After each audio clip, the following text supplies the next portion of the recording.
First of all, a pause in fighting is not a ceasefire. A pause in fighting is not a ceasefire. I'm so sick of the rebranding of a ceasefire. A 2-month pause in war is not a ceasefire. Period. End of story. Go ahead, Omar. Then Hamas is welcome. Hamas is welcome to release all of the hostages. I said what I said. If you release all of the that hostages, is not a then we can talk ceasefire. about it. This idea that you release the hostages and as soon as the hostages are released, Israel will continue their genocide is unacceptable. Unacceptable.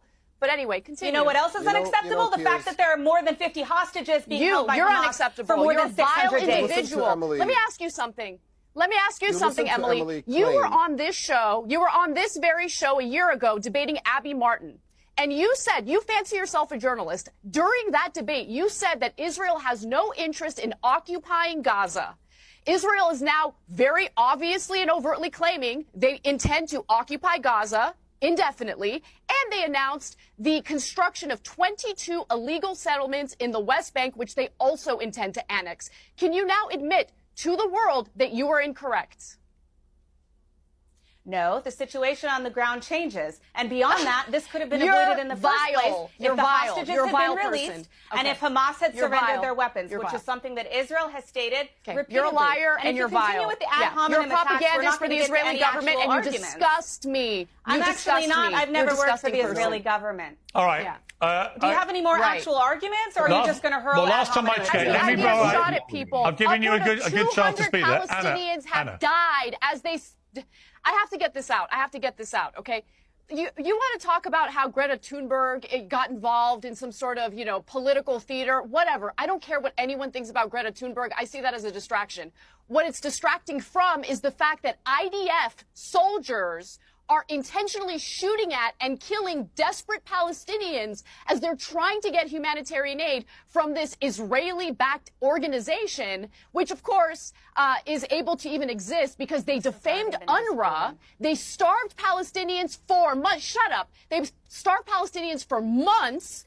And then, as the Palestinians are desperate for food, they lure them in with this Gaza Humanitarian Foundation and shoot at them. Upward of 200 people since late May have been shot at and killed by Israeli soldiers. Do not forget that. That's the heart of this story. And let's not forget about the 232 journalists in Gaza that have been slaughtered by the IDF. The Gaza Humanitarian Foundation even confirmed it was Hamas. You people disgust me. They confirmed it was Hamas. There's no humanity with people like you, Emily. No humanity. Intentionally lying and blaming the IDF. I can't even handle your voice. The IDF is the one who is assuring that there's humanitarian aid. I'm an Armenian. I know genocide when I see it. That have been distributed already. 11 genocide. You are a genocider and a defender of genocide. Foundation. Disgusting. I know you don't like facts, Anna, but this is the reality. The only person who is threatening, the only group that is threatening the distribution of aid is Hamas.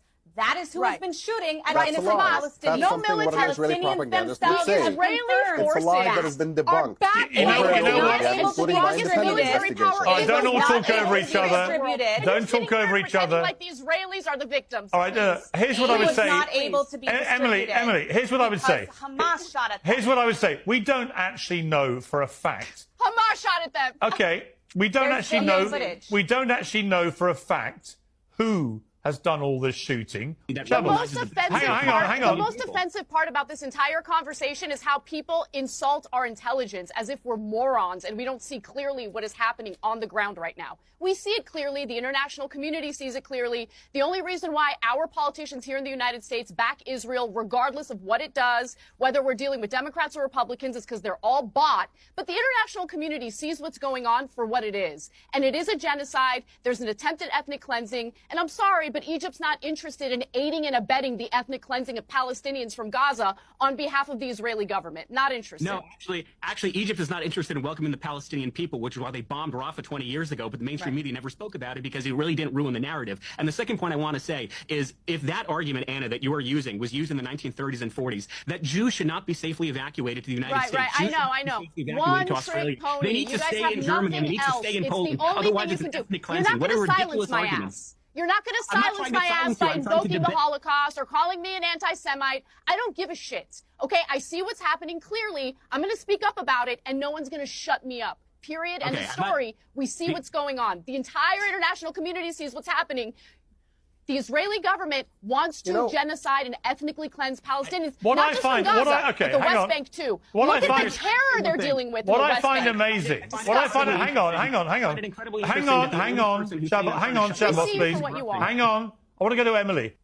I just want to mention quickly that Emily is one of these Israelis who's going around doing propaganda tours on manufacturing consent for the United States to go to war with Iran on behalf of Israel. We can't make the same mistake that we did in Iraq. We should not go to war in Iran on behalf of Israel. If Israel wants to go to war with Iran, they should do it themselves without our military support, and that includes taxpayer dollars. Go do it on your own. Go ahead and enlist, baby girl. Go do your thing. But leave America out of it. Our men and women in our armed forces shouldn't die on behalf of your country, period. Okay. I'm going to leave it there. Thank you all very much. I appreciate it.